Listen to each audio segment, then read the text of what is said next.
तर नमस्कार मंडळी, शुभ सकाळ. आज आपण आंबडसमध्ये चाललो आहे. तिथे शनी महाराजांचं देऊळ आहे, ते जास्त कोणाला माहिती नाही. आणि तिथे स्वामी समर्थांचं पण देऊळ आहे. तर चला तुम्हाला दाखवतो.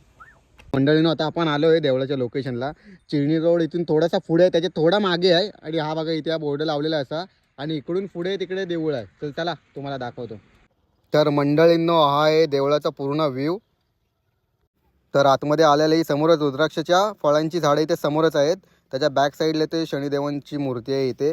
आणि देवळामध्ये जायच्या अगोदर तिथले भटजी सांगतात की अगोदर शनिदेवांचं दर्शन करून या, नंतर मग स्वामींच्या मठामध्ये या. आणि ते कारण काय आहे ते तुम्हाला तिथे भटजी आल्यावरती सांगतील. तर तुम्ही इथे आल्यावरती तुम्हाला समजेल की का असं भटजी बोलले आहेत ते. स्वामी समर्थ, जय जय स्वामी समर्थ.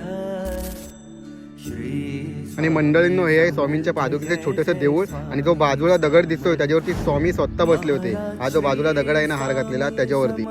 जय जय स्वामी समर्थ. श्री स्वामी समर्थ, जय जय स्वामी समर्थ. महाराज श्री स्वामी समर्थ, जय जय स्वामी. तर चला मंडळींनो, आता आपण घरी चाललोय. व्हिडिओ आवडल्यास लाईक, कमेंट, शेअर नक्की करा. Tata, bye bye.